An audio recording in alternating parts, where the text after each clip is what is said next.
You didn't join a cult. You joined a study group, a startup, a healing circle. They remembered your birthday, found you a roommate, called you family. Then one day, your texts were screened. Your friends were bad influences. Your money was energy. Your doubts were ego. You woke up in a world where love was a leash and leaving meant losing everything. No one sees the bars go up. You just notice the door to your old life isn't opening anymore. To understand how this happens and how to stop it, we have to map what a cult is, where this playbook came from, who's most at risk, the exact tactics leaders use to hook smart, caring people. Then we'll get tactical about defense, recovery, and how to spot cult patterns inside regular jobs, friend groups, and communities. Psychologists use a tighter definition: a hierarchical organization built by a charismatic, often narcissistic leader that uses mind control techniques to harvest money, power, and intimacy from followers. Think pyramid. Value flows up to the leader and lieutenants. Rules, stories, and pressure flow down. Recruitment never stops because disillusioned members eventually leave. So the pyramid is always hungry. That's the skeleton. Now, the muscles and nerves. Brainwashing entered American vocabulary in 1950 when journalist Edward Hunter translated the Mandarin to 11-hour brain, describing systematic techniques to reshape belief and behavior. Later, psychiatrist Robert J. Lifton outlined 8 hallmarks of thought reform: control, mystic manipulation, demand for purity, confession, sacred science, loaded language, and doctrine over person, and then dispensing of existence, which is basically deciding who counts. Decades of research built from there. Margaret Singer mapped 6 conditions for coercive persuasion. Stephen Hassan summarized control into bite, behavior, information, thought, and emotion.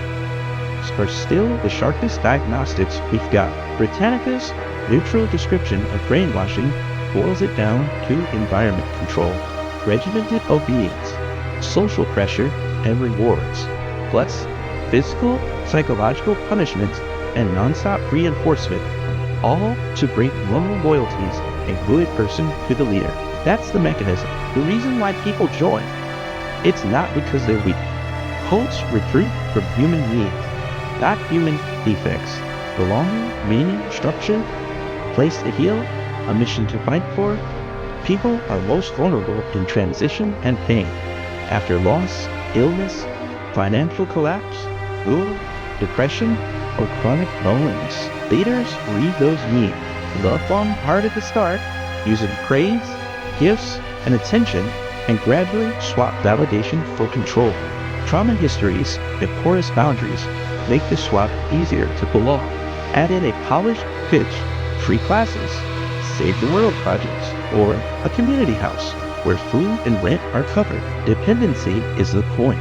Once your cash, home, and friend circle are inside the bubble, leaving isn't just a belief change, it's losing your whole support system.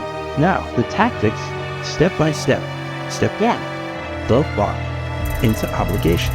Newcomers get compliments, touch, gifts, future promises. It feels like they're finally being seen. Later, those gifts carry string. After all we've done for you. Step 2, isolation, physical or social. Move across the country. Limit calls outsiders don't understand.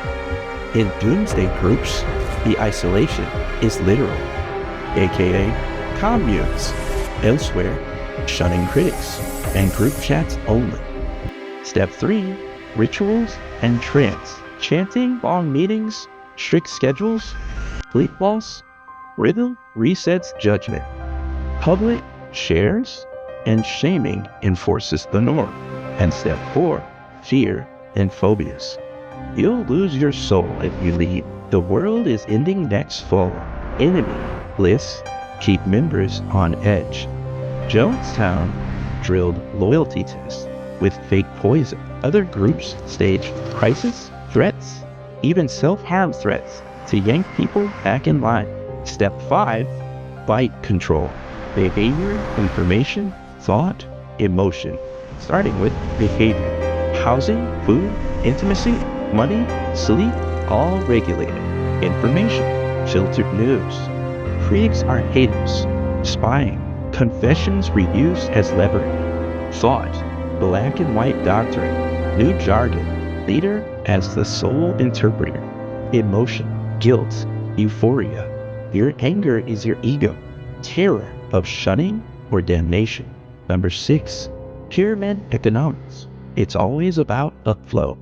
Leaders and lieutenants at the top. Hopeful, true believers at the bottom. When members burn out, you recruit more to keep the cash and worship flowing. Next, we'll talk about some famous case studies and what they show. The People's Temple, controlled by isolation and phobia. Jim Jones moved followers to a remote jungle, severing outside ties. Fear, drills, and staged emergencies normalized absolute obedience. The final tragic event was the logical end of total control. Heaven's Gate, apocalyptic purity, tech-savvy packaging, uniformity, celibacy, and a promise of salvation, with a chilling compliance. Manson's family, drugs plus a doom story, psychedelics plus a race war, prophecy, bound identity to leader and violence, order of the solar temple, pay to believe, fees, secrecy, and doomsday fear. Members surrendered judgment and assets. Nexus, corporate skin, cult core, self-help language, MLM recruiting, aka blackmail, starvation, and sleep control, branding, an industrialized bite system, charismatic authority, isolation, fear, and exploitation, the ancient playbook reskinned for the moment. Who becomes a cult leader? Not every guru is a monster, but the risk pattern is consistent. Grandiose narcissism, high charisma, low empathy, authoritarian streaks, and a personal myth, aka the chosen or the anointed. Biographies often show early neglect and/or abuse outside their identity and fantasies of a special destiny, later expressed as saving followers. The leader's lieutenants tend to be underdeveloped but power hungry, reinforcing the pyramid. Red flags in their youth, persistent grandiosity, manipulative delight, apocalyptic fascination, identity confusion, and early control as a coping mechanism. Having stable caregivers and mentoring therapy can reroute that drive into healthier leadership. The people that get recruited, how and when. Recruiters target life transition, breakups, bereavement, job loss, new city, new school, traits that help society. Empathy, idealism, openness, hunger for purpose also raise risks. Boundaries are thin and community is scarce. Trauma survivors, especially with shaky attachment histories, may be more vulnerable to love bombing and intermittent reinforcement. Awareness and diverse social ties are powerful immunizations. Cults all follow a similar structure, whether religious, corporate, or community. Ignore the label. The architecture repeats like a pyramid, a leader followed by an inner circle, an outer circle, and the prospects. A doctrine doubles as a policy maker. It justifies the pyramid and the punishment. Front stage versus backstage. Public benevolence. Service, healing, family. Private extraction. Labor, money, intimacy. The loyalty test. Recruitment engine. Meetings, courses, retreats, and funnels. And lastly, controls. Bite plus dependency. Housing, jobs, childcare, and visas. This is as true for religious communes as it is for MLM. Some leadership programs and authoritarian startups with messianic CEOs. The surface changes, the system doesn't. Some of the most dangerous tactics to be aware of are as follows. Milieu control. One channel for truth. Dissent equals sin or disloyalty. Mystic manipulation. Signs, synchronicities, staged miracles to sanctify orders. Love bombing and guilt leverage. Early euphoria, banked and later collected. Information control. Filtered news, aka critics are toxic. Spying, reusing confessions, all part of fight. Phobia-indoctrination, terrors of leaving, damnation, apocalypse, and family loss. Economic entrapment, community jobs, shared accounts, a debt to the entire group, identity replacement, new language, new self. The old you will be framed as corrupt. Sleep and food control, longer meetings, fasting, exhaustion, limits your judgment. Sacred science plus loaded language. Jargon outvotes reality. Sometimes when people would be most vulnerable, ask these in any big life change. Am I outsourcing certainty? Who gets to define reality, me or the group? Are my non-group ties shrinking? If yes, that's a countdown. Am I giving more than I can afford? My time, money, or body? Are questions welcome or pathologized? Would I be punished if I left? Socially, spiritually, materially? If 3 or more are yes, pause. You're in a high control environment. Now, let's talk about some defense mechanisms. Anti-cult protocols you can use today. Number 1, keep 2 circles. Maintain at least 2 independent communities. Work, club, family. That doesn't overlap. Cult structures crack when you have outside eyes and outside belonging. Step 2, document in public. For serious decisions, money, housing, childcare, insist on group threads and written policies. Cult tactics thrive in whispers and side messages. This counters milieu control and triangulation. Boundaries and consequences. Name your lines in advance. I don't do surprise charges and last-minute trips, or all-night meetings, and follow through. Control respects enforcement, not explanations. Number 4, the open internet rule. If a group discourages you from reading critical sources, read them twice. Information control is a top 3 red flag. Number 5, sleep, food, and money. If your body and budget are fried, your choices will not be yours. Exhaustion is a tool. Fix it before making commitments. Step 6, gray rock and yellow rock for handlers. When you're pressured, keep replies brief, bland, and factual. Gray rock. Or polite but neutral. Where civility, optics matter. Yellow rock. No emotional fuel, no leverage. Useful in exit phases or with persistent recruiters. Step 7, would I still do this if the leader vanished? If the answer is no, you're bonded to a person, not a purpose. Here are some micro cults you might notice in daily life and how this can show up outside of just religion. You'll see cult mechanics wherever there's a charismatic figure, sacred story, and closed loop of proof.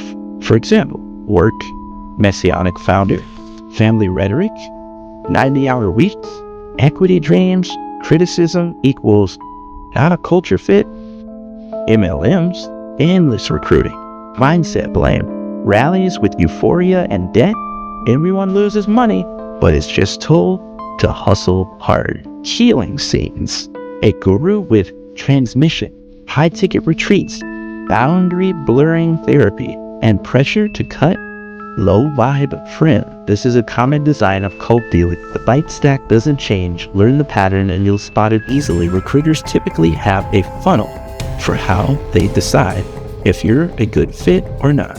Sophisticated groups profile recruits as thinkers, feelers, believers, and doers. Then tailor the pitch. Whiteboards and science for thinkers, hugs and testimonies for feelers, prophecy and purity for believers, task and rank for doers. Whatever door, you end up in the same room. If someone you love is in, don't attack the leader. Attack the tactics. When information is filtered and sleep is short, anyone's judgment suffers. Stay in their life. Text, dinners, small favors. Isolation is the cult's ally. Connection is yours. Make sure to ask process questions, not belief. How are the decisions made? What happens if you say no? Who reads all these messages? And lastly, offer exits with logistics. A couch, a car, a job. Leaving is practical before it's philosophical. Now for the recovery. After you leave, expect a crash, grief, guilt, shame, missing the highs, the terrifying blank page of who am I now? This is normal. Regrow identity with low-stakes choices. Your food, sleep, music, clothes, then bigger ones. Work, boundaries, therapy, community. Find a trauma-informed counselor. Reconnect with non-cult friends. Rebuild financial independence first, because cash equals choice. For many, naming the playbook turns fog into facts, and facts set you free. Here's an overview of leaders, tactics, and their primary hooks. Jim Jones, creator of the People's Temple, used isolation and phobia, moving people to the jungle, siege mentality, loyalty drills. Marshall Applewhite of Heaven's Gate used apocalyptic salvation and purity, uniformity, celibacy, and a deadline to ascend. Charles Manson of the Manson family used drugs and doomsday narratives to erase inhibitions and justify terrible acts. Orders of the Solar Temple use secret fees and wealth extraction under cosmic cover. And Keith Raniere of Nixon used a corporate veneer with collateral, starvation and sleep control, plus branding. Cults at deep origins, and we'll go over what they are and why cult tactics keep working. But Greece's mystery rites to 19th century utopian colonies, leaders have bound people with secrecy, intense initiation, exclusivity, and promised salvation. Modern destructive groups simply remix those ingredients with mass media, MLM funnels, and slick branding. The costumes change, the psychology doesn't. Here's a quick self-test. Is this a cult or just intense? And answer fast with your first instinct. Can I leave with my money, friends, and reputation intact without retaliation or smear campaigns? Question 2. Do I get more independent over time or more dependent over time? Question 3. Are outside critics ever right about anything?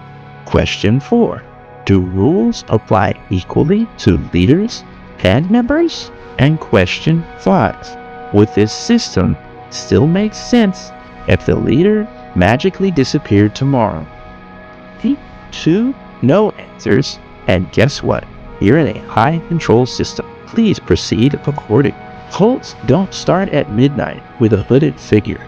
They start with belonging, purpose, and a leader who seems to finally make life make sense. That's why smart people get caught. The pitch uses our best parts against us. Your defense isn't cynicism, it's structure. 2 circles of belonging, receipts in the daylight, sleep and food intact, and the nerve to say, not for me, without a speech. Learn the patterns and you'll see the costumes coming. Learn the exits and you'll help others find the door. Remember, charisma fades, structures stick. Subscribe to Atypical Tactics, like if this clarified something, and comment below the red flag you'll never ignore again. Stay sharp.